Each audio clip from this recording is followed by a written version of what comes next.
Tonight, the quickest way to bring this to an end is to get to a ceasefire and the release of hostages. New details of a proposed hostage deal as Israel advances its fight against Hamas in Gaza. Plus, a threat to the 2024 election.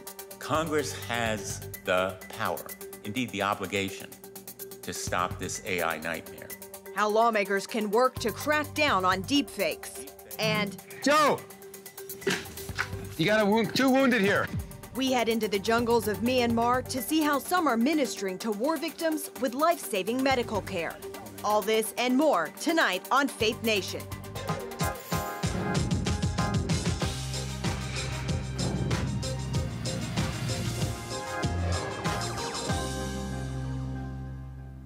Can a hostage deal be brokered ahead of a mass IDF expansion into Rafah? Good evening, and thanks for joining us for Faith Nation in Washington. I'm Caitlin Burke. More than 6 months after Israel was attacked by Hamas and hostages stolen across the border into Gaza, tonight it's uncertain how many of the estimated 130 remaining captives are alive. What is certain, there's still hope for their return. New negotiations could help bring those hostages home. Senior international correspondent George Thomas brings us this look at ceasefire talks between Israel and Hamas. As large plumes of smoke filled the Gaza skyline Monday following an Israeli strike, Hamas says it will respond in the next 24 hours to a proposal that would stop fighting for 40 days. Hamas has before it a proposal that is extraordinarily generous on the part of Israel. America's top diplomat visiting Saudi Arabia before heading to Jordan and Israel, trying to secure a truce that could see the release of some 33 hostages being held in Gaza. In this moment, the only thing standing between the people of Gaza and a ceasefire is Hamas. They have to decide, and they have to decide quickly. The deal could see the release of potentially thousands of Palestinian prisoners as well. I hope Hamas do take this deal, and frankly all the pressure in the world and all the eyes of the world should be on them today, saying take that deal. Qatar, Egypt and the Saudis all working behind the scenes, urging Israel and Hamas to end the fighting. And of course, we support the release of all hostages, but it's absolutely necessary that any ceasefire be permanent, not temporary. And on that basis, we can start then working on what comes next. Israel says this will be the last chance for a truce before a planned IDF assault on Hamas's last stronghold in Rafah. We will continue to pursue Hamas everywhere in Gaza. We will continue to do everything in our power to bring back home our hostages. We will continue to fulfill our mission. Free our hostages from Hamas and free Gaza from Hamas. It comes as the International Criminal Court considers issuing arrest warrants for Israeli officials, including Prime Minister Benjamin Netanyahu, for alleged war crimes in Gaza. Netanyahu, posting on X, wrote, "Under my leadership, Israel will never accept any attempt by the ICC to undermine its inherent right of self-defense," and added that the threat to seize the soldiers and officials of the Middle East's only democracy and the world's only Jewish state is outrageous. We will not bow to it. All of Gaza is in need of... Meanwhile, a month after an IDF accidental strike killed 7 volunteers, World Central Kitchen is back on the ground in Gaza, posting on its YouTube channel that it's opening a new field kitchen. WCK says the facility will be named Damian in honor of one of their workers killed April 1st. George Thomas, CBN News. While the crisis in the Middle East rages on, universities are grappling with pro-Palestinian demonstrations that have paralyzed campuses across the country. Today, a showdown between protesters and Columbia University officials. The school says it will not cut financial ties with Israel, and protesters defied university demands to leave campus or face mass suspensions. Meanwhile, the White House is condemning a sharp rise in anti-Semitism that has left many Jewish students feeling scared and abandoned. We believe, and we have said, anti-Semitism is dangerous, it is hate speech, and it is abhorrent. And there is no place for anti-Semitism on campuses or anywhere else. Over the weekend, police arrested more than 270 protesters at 4 schools. At UCLA, violence broke out between pro-Israel and pro-Palestinian students. The protests only appear to be growing, despite the total number of arrests now approaching 1,000 nationwide. Gerard Felitti is senior counsel with the Lawfare Project, a group that works to provide pro bono legal services to protect the civil and human rights of the Jewish people worldwide. Gerard, protesters say the First Amendment gives them the right to be on these campuses. What role does free speech play in this? Free speech is absolute, but that does not give people a right to deprive other people of their constitutional rights, of their civil rights to be free of the intimidation, harassment, and discrimination that we've seen from these protests. Free speech is essential to our democracy, but what's happening here is not about speech, it's about conduct. We're seeing aggressive conduct, we're seeing discrimination, we're seeing acts of physical violence targeting Jewish and non-Jewish students who don't support these protesters. So we're well beyond the First Amendment here and into aggressive action that needs to have consequences. What legal recourse can universities take, and what role should law enforcement be playing in this? Well, law enforcement can absolutely play a significant role in cracking down on these illegal acts. When students are in danger and at risk, law enforcement needs to step in and make arrests. We've seen, we have a client that was attacked outside the gates of Columbia by a pro-Palestinian protester as he was on his way to deliver a lecture at Columbia. The police have not yet made arrests. We need to have consequences for criminality. Now, what colleges can do is crack down on these. There is a place and a time for free speech and exchange of ideas, but not when you're calling for the genocide of people, not when you're calling for the death of the Jewish people and the destruction of Israel. Colleges need to educate, but they also need to suspend and expel students who have broken rules and targeted Jews with discrimination. How do you think universities should be addressing the anti-Semitism coming out of these protests? The universities need to take a strong moral stance. Anti-Semitism is unacceptable as any other form of racism and bigotry, but we're not seeing the universities do that. They're allowing systemic Jew hatred to exist on campus because they're not educating. They're allowing professors who espouse Jew hatred to continue teaching. They're not imposing consequences on students. And we've seen the testimony of college presidents on Capitol Hill, where everything depends on context. Well, there's no context in which anti-Semitism is acceptable, just like there's no context in which racism is acceptable. Have you heard from Jewish students who attend some of these universities? What are their concerns? You know, we hear from students all the time, even today. They're concerned that they can't go to school. They can't attend classes without fear, without being targeted just for being Jewish. They can't sit to take exams because there are these aggressive disruptions taking place. They're afraid of expressing their identity because they're worried they will be physically assaulted, like so many students. That's why the Lawfare Project has so far filed 3 lawsuits in federal court on behalf of students at different universities, including Columbia, Carnegie Mellon, and Cooper Union, for the discrimination that they've experienced on campus.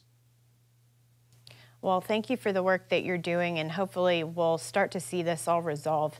Gerard Felitti with the Lawfare Project, thank you so much for your insights. Thank you so much. Deadly storms plaguing parts of the U.S. over the last few days aren't done yet. Several systems are moving east, bringing severe weather tonight to the Mississippi Valley and Gulf Coast.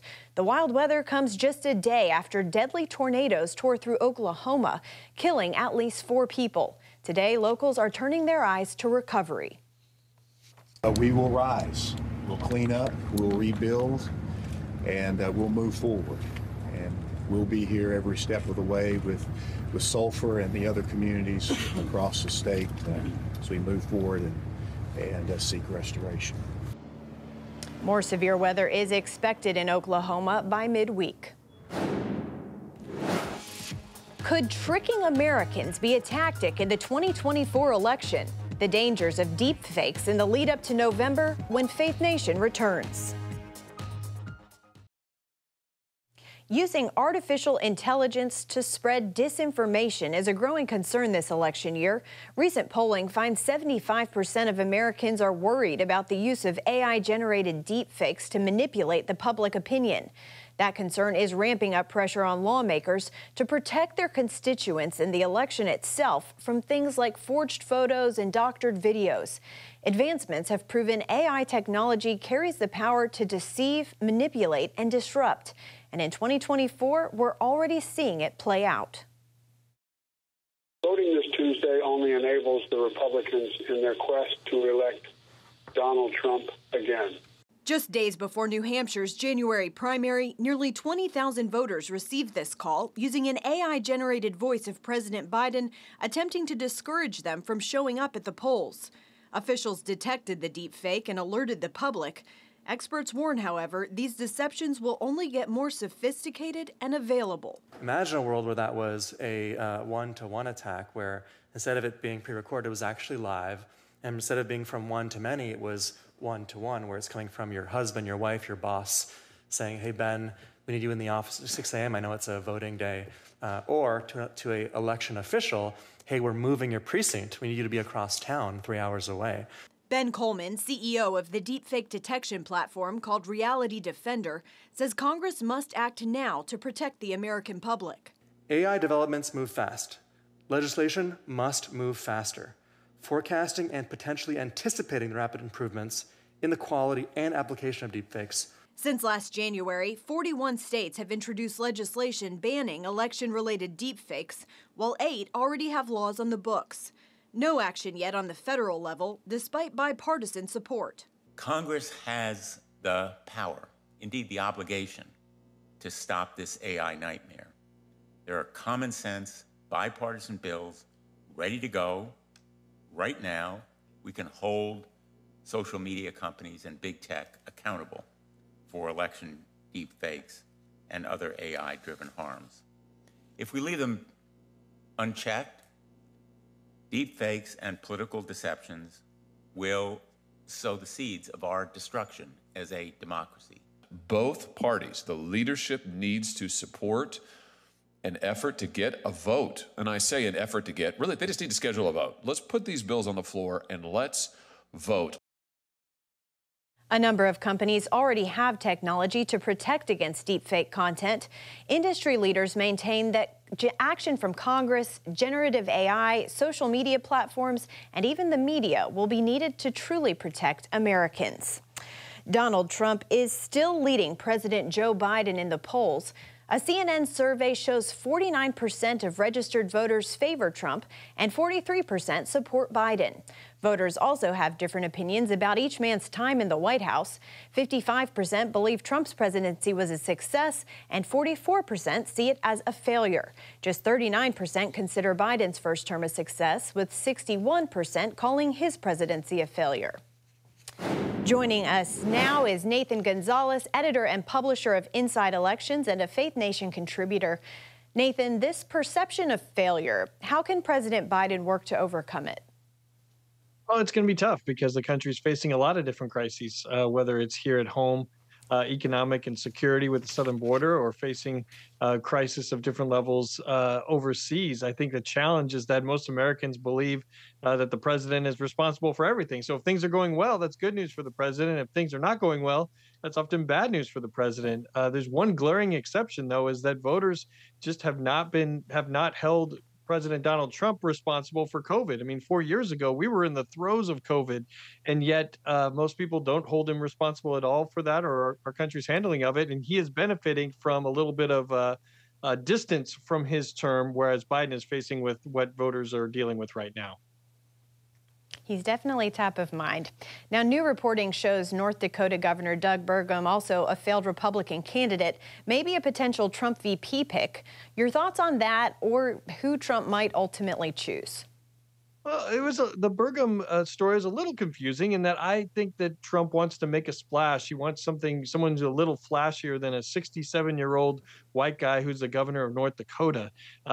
In that story, there was about how maybe Trump likes his appeal to moderate voters, when I don't think Burgum has really shown that he can appeal to moderate voters. He's a Republican who got elected in a Republican state. But there's one key thing about Burgum's and his bio that might be interesting, is that he's a billionaire. And if he can help fund a campaign, if he can help pay for some of Trump's legal bills, that might be a key asset that Trump is looking for in a running mate. Moving away from the general election, in the latest edition of Inside Elections, you break down governors' races. You say small cycle, big turnover. For governors' races, what are you watching? Well, there are a number of Republican states like Missouri, for example, and Indiana that have Republican states where the Republican primary is going to be very important. But when you look at the general election, I think we're really focused on North Carolina and New Hampshire. If we zero in on North Carolina specifically, this is a state that has it's a battleground state that still has Republican leanings, but it's an interesting matchup because Lieutenant Governor Mark Robinson, the Republican nominee, has said some pretty provocative things over the years, and it's going to test sort of that red hue that North Carolina has versus the Democrat, who's a state attorney general named Josh Stein, who seems to be a pretty vanilla candidate. But if you have a vanilla candidate against someone who said some provocative things, that could cause Democrats to once again win the governorship. Democrats have won the governorship 7 out of the 8 elections going back multiple decades. So that's, I think, one of the key races to watch.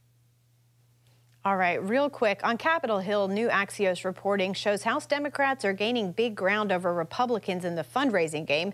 Is the GOP at risk of losing the House come November? Yeah, the majority is at risk. Democrats only need a net gain of 4 seats out of 435. And raising the most money isn't the most important part of the campaign, but it is an important piece because that lets you run more TV ads and help guide the conversation and get voters to focus on the issues that you want them to focus on rather than the things that your opponents want them to focus on. All right, Nathan Gonzalez with Inside Elections. Thanks so much for coming on. No problem. Good to see you, Caitlin. Providing medical care amid a long-running conflict. See firsthand how, the Biden administration is adding federal health care protections for gay and transgender Americans. The new rule prohibits discrimination based on sex, sexual orientation, or gender identity, specifically in relation to certain parts of the Affordable Care Act. The new measure, which went into effect Friday, rolls back some Trump-era rules protecting medical workers. The White House says even under this new rule, federal protections for religious freedom and provider conscience still apply. Providing medical care amid a long-running conflict. See firsthand how the Free Burma Rangers are helping save lives in Myanmar. Welcome back. For more than 75 years, Myanmar has been facing internal conflict. A Christian aid organization is serving victims of the long-standing war. Their work, not for the faint of heart, sometimes means traveling to hidden hospitals to provide life-saving care. Chuck Holton takes us to one of those secret facilities deep in the jungle. Here in Myanmar, a long-running conflict between the military rulers and ethnic minorities has intensified. Amidst the chaos, humanitarians known as the Free Burma Rangers provide critical medical care to those in need. So we've just arrived at a hidden hospital deep in the jungle in Karenni State. The reason it's hidden is because the Burmese army makes a habit of bombing hospitals, even civilian ones. This particular hospital was partially funded by the Free Burma Rangers, and they are doing everything they can to keep it hidden to the point where we had to hike in here for about 15 minutes through the forest instead of driving up here so that they can't find it as well. Hundreds of people have come here shot and wounded, especially since the coup. Every hospital I know of in Karenni State has been bombed and destroyed, including the hospital this started at. Before we could finish this interview, 2 gravely wounded Karenni men were brought in and workers sprang into action. Hey, we got it. Hey, Joe! You got 2 wounded here. You can take photo and video. The all-volunteer staff work under great personal risk to treat the wounded and sick in the midst of war. Among them is Tom Avery, a German surgeon who felt called to use his skills for those in need. In the recent years, I always had it in my heart as a strong desire to do this type of work. Just couldn't find the right opportunity and also not the right organization for me, which would combine Christian faith and humanitarian work. Once this bullet or shrapnel or fragment hits the body, this potential, some part of its kinetic energy will be transferred to the body. after praying and after thinking about it a long time, it just seemed the right fit. During our visit, enemy scout planes flew over looking for the hospital each day, giving our team a taste of what life is like for civilians here. The Burma Army has now called in fighter jets, and so I'm taking shelter in this drainage ditch. I can hear the jet right overhead. You all right? Yeah. You staying here? Come a little more. Hey, Chuck. Yeah. Lord, please bless us in Jesus' name. Amen.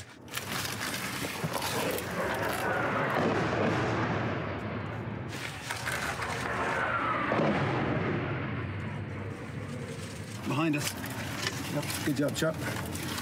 Thank you, Jesus. Help miss again. There's a growing need for this kind of care as consistent bombing drives more villagers from their homes. Eubank's group is now helping fund a second hospital, also hidden in the jungle. So the building you see over there is the female ward. It's donated by the Free Burma Ranger.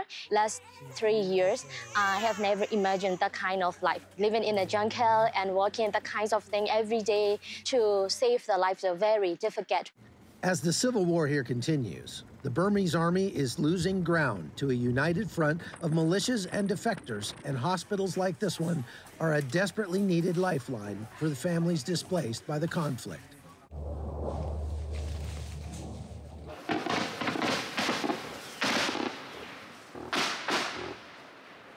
From the jungles of Burma, I'm Chuck Holton for CBN News. Finally tonight, a celebration of the First Amendment right here in the nation's capital. The annual event, lovingly known as Nerd Prom. Celebrities, politicians, and journalists came together Saturday for the White House Correspondence dinner. While pro-Palestinian protesters tried to shut down the dinner and disrupt those arriving outside, inside the event still went off without a hitch. CBN News had the honor of bringing 2017 Miss Universe Demi Lee Thibault, Christian speaker and author Madison Pruitt Trout, her mom Tanya Pruitt from the Unite College campus movement, and our honored guest, American-Israeli survivor of the October 7th Hamas terror attack, Adele Raymer. A strong group of women. That's going to do it for Faith Nation tonight. We will see you tomorrow.